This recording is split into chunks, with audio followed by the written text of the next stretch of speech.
They did gunshot residue tests on his hands. They came back negative. No gunshot residue or anything was found on his clothing. We know that Mac's gun was not the gun that was used to shoot Baron Victor. They had no evidence whatsoever. All they had was the statements of some individuals alleging that Mac was the shooter. Authorities deny conducting those tests, and it's not exactly a jury of Mac's peers that is seated for the trial in the St. Tammany Parish Courthouse. The same week as the September 11th terrorist attacks in New York and Washington. His trial was held during September 11th when the prosecutor was continually referring to him as an assassin. This is the parish David Duke lives in. It's a parish where he once was an elected official. Mac had an all-white jury. There wasn't a single African-American on his jury. The family says the prosecution also painted Mac as an outlaw rapper, the man called the camouflage assassin. The camouflage assassin, what does that mean? That is simply a nickname he had. It was just hip-hop. He's a lyrical assassin, not a person who kills people. Good news, y'all. Man. Good news regarding my man Mac.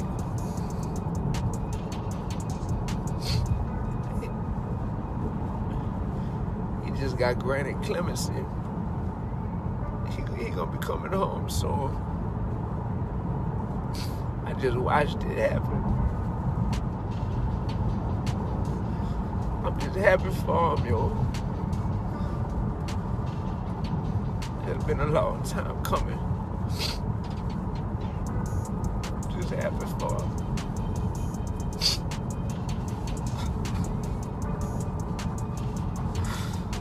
Just happy for him, yo. God is good. God is so good, yo. Thank you.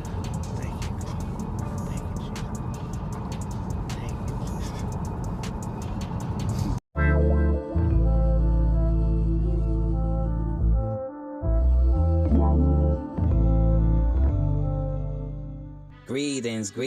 Greetings. This is the Dawu pages. We got some breaking news in reference to Mckinley Mac Phipps, former No Limit artist. Mac was sentenced to 30 years back in 2001 for the manslaughter of Baron Victor Jr. Mac spent over 21 years in prison for a crime he didn't commit. He served 60% of a 30-year jail term. Numerous investigations and documentaries have been released over the years, focusing on the numerous flaws in the case and how he was railroaded. His lyrics was put on trial. It was made to appear as if he was calling himself a real-life assassin, but he was using descriptive language to define his rap persona. The Louisiana Board of Pardons and Parole recommended on Monday on a Zoom hearing that Mac be made eligible immediately for parole. Mac's fate now lays in the hands of Louisiana Governor John Bell Edwards to sign off on the release. If approved, Mac will have to appear before the parole board one more time before release. Mac's parents, Sheila and Mckinley Phipps Sr., had stood by him since his incarceration and was also present at the Zoom hearing. Also, throughout the years, he had visits and support from others. Rapper D1 looked up to Mac as a kid. He would meet Mac at the prison for the first time, and they clicked up. They both had a lot of similarities, and they both have Nas as their favorite rapper. Prior to this ordeal, he had a promising career. He began his career in 1990 with Manny Fresh as Little Mac with the album titled The Lyrical Midget, which contained the single I Need Wills. Later on, he went on to rap with a group called the Psycho Ward, which consisted of 28 MCs with a sound separating themselves from the usual bounce music of New Orleans. Later on, he formed the Bonnie and Clyde type group with female MC Storm called Mac and Storm, not to be confused with Storm from Tupac Outlaws. In 1996, he made a feature on No Limit Cain and Abel's album, The Seven Sins. Within that same year, he would be featured on Cash Money BG's Chopper City album. Then in 1997, he officially signed with No Limit. His first single song would be on the Bowder soundtrack titled Lockdown, which is kind of ironic. Many felt he predicted his incarceration and situation with Club Mercedes. He will be featured on several No Limit projects until his Shell Shock album with the single Boss Chick featuring Mia X. Then his World War III album will follow. He's often called the Nas of the South. He originally had a feature with Nas on a song called Ghetto Love, but the song will be renamed to Where Do We Go From Here and be used on Master P's Only God Can Judge Me album. His last lyrical appearance will be on the 504 Boys album on tracks such as Wobble Wobble, Beefin', Big Toys, I Could Tell, Uptown, and Watch Them Boys. Now, while all this going on, we waiting for the release of C. Miller and BG. But hit the like button, subscribe to the channel, and till the next time, shalom, salams, Godspeed.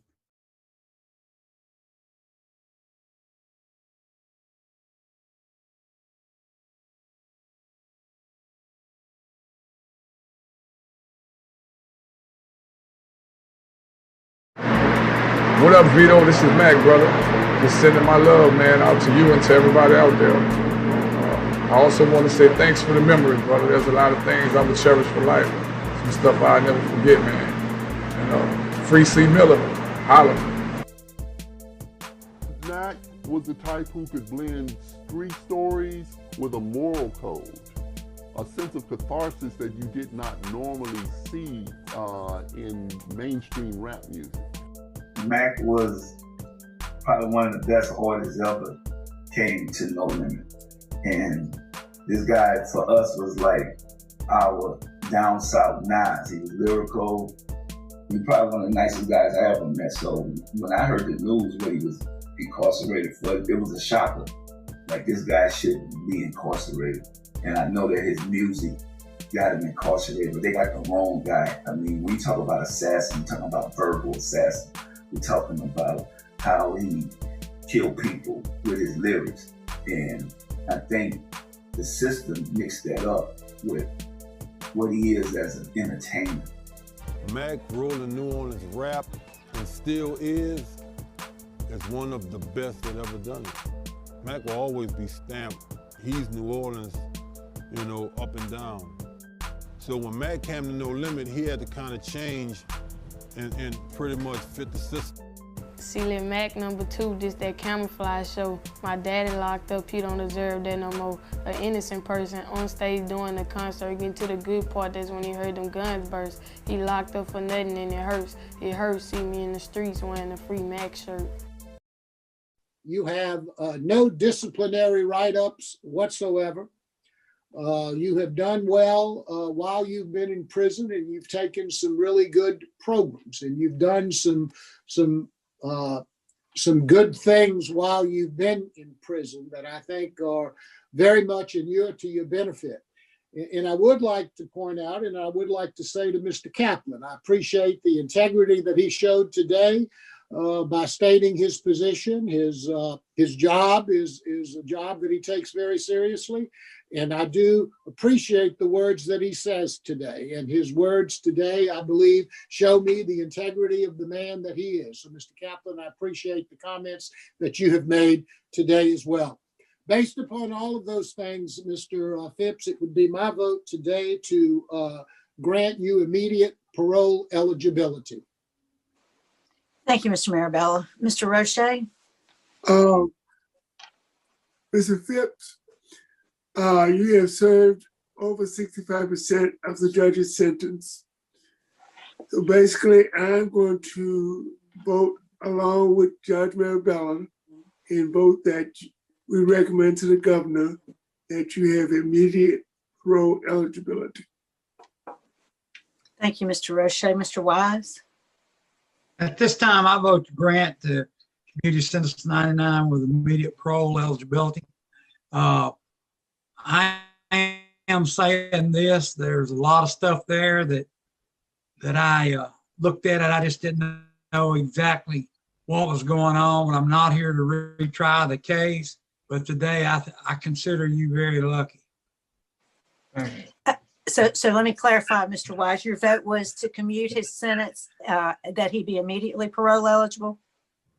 Yes. Okay, thank you. Mr. Jones?